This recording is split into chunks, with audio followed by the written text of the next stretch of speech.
guys, welcome to another video lab of our mrlopezclases.com. This is our second course of marine electricity. This is advanced electricity, and today we have a wonderful lab. It's the lab about the generators. In my opinion, the generator is, the most important equipment in the boat after the engines, of course. The life in the boat depends on the generators. For that reason, the marine technicians specialize in generators. Those are the technicians that make more money. Because the generators every day are more electronics, with better computers, remote access, and it's more specialized, the techniques for generators. We are going to analyze the generator in two ways. The first part is the mechanical part of the generator, the engine and the raw water system and the fuel system. And the second part is the electrical part of the generator. I explained with full details in my videos the procedure to install a generator, the tips, the recommendations step by step when you install a generator. But today, with your instructor or by yourself, if you have a generator in your boat, in your marina, in your school, try to identify the parts that I want that you check carefully. First of all, we are going to try to locate the elbow of the exhaust. The elbow of the exhaust, and verify if the point where the salt water enters in the elbow is located below the water line or over the water line. Correct. And identify where are the two ends where the anti-siphon is connected. One end is in the elbow of the exhaust manifold, and the other one at the end of the heat exchanger. In between those 2 points is located the anti-siphon that should be installed if the generator is located below the water line. That's the number one. Identify where it's located.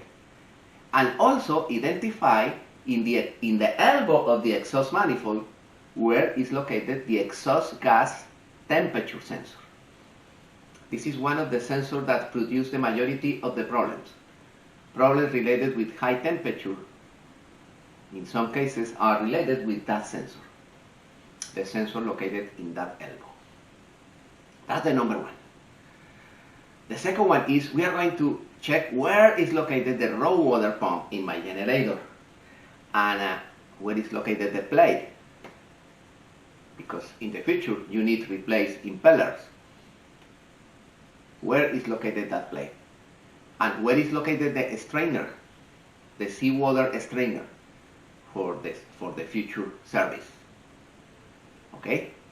And also we are going to identify where are located the fuel separator filter, the water separator or record filters. Those filters. It is easy the access to do the service on the water separator filters. Okay? And also we are going to check where is the priming pump for that engine. Where is the priming pump? Is mechanical? Is electrical, the priming pump?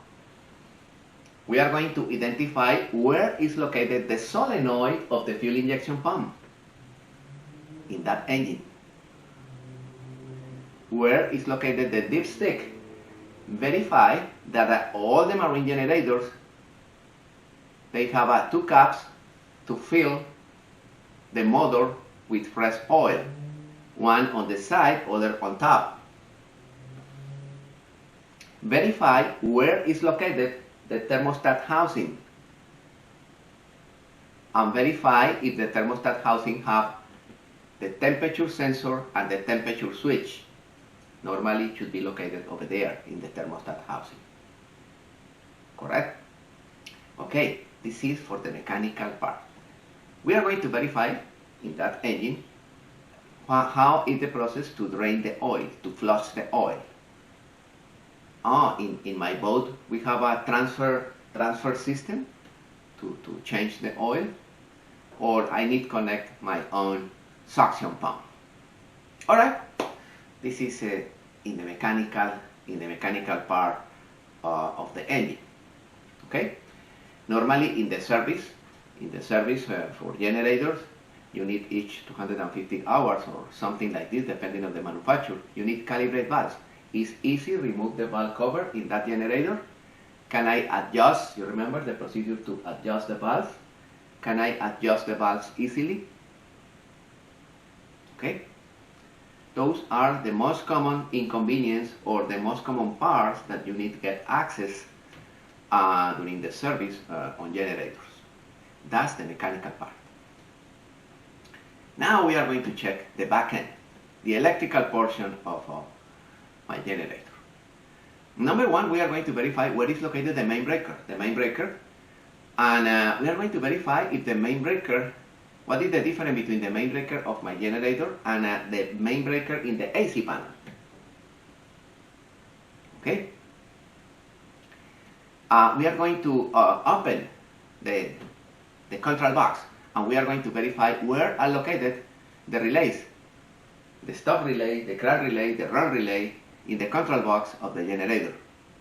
That's important, because this is electronic elements that normally fail, and you need to replace those elements. We are going to check in the control box where are the fuses.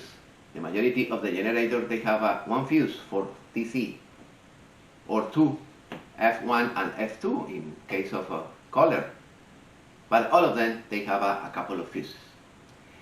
We are going to open the back end on the generator, and we are going to verify where is the board where you configure the generator for American power or European power. The board, the AC board in the back end. And also we are going to verify where is located the voltage regulator. And we are going to verify in the voltage regulator the three spots. You remember? The voltage adjustment, the gain, and the stabilization. Those three were allocated in that particular voltage regulator. Important. And also we are going to verify in the fuel injection pump where are located the valves for high RPMs and idle, low RPMs. Where are located those valves over there in the governor of the fuel injection pump.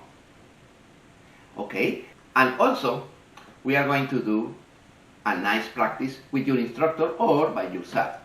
We are going to remove the cables on the terminals on the board, AC board. You remember that video that I did in the lab with Mr. Rodriguez? I connect in each of those cables, in each of those phases. I isolate the phases, I separate the phases.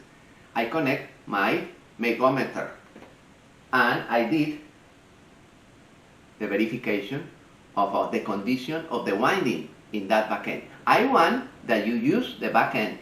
You disconnect the phases, phase 1, phase 2, and neutral, and verify with the megometer, one terminal of the megometer to the ground, the body of the generator, and the other one to the phase, of course, with the generator off, and verify if the needle goes to infinite, it is analog, or it is superior to 1000 mega ohms, or it is around 1000 of mega ohms. And we are going to verify if the back end is in good condition, if the winding is in good condition.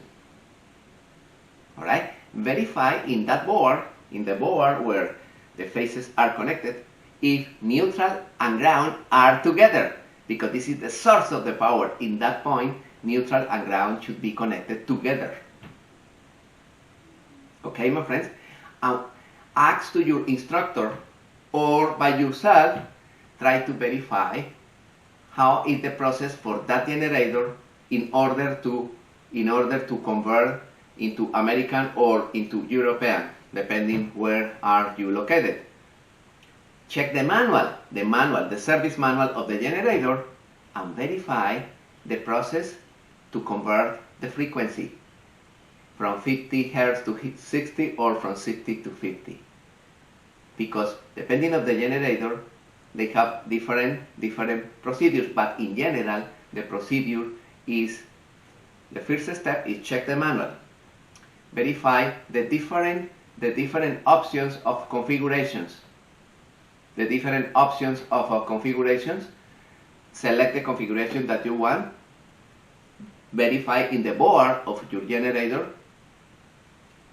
if you have that configuration connected in that moment, or you need to move it some wires.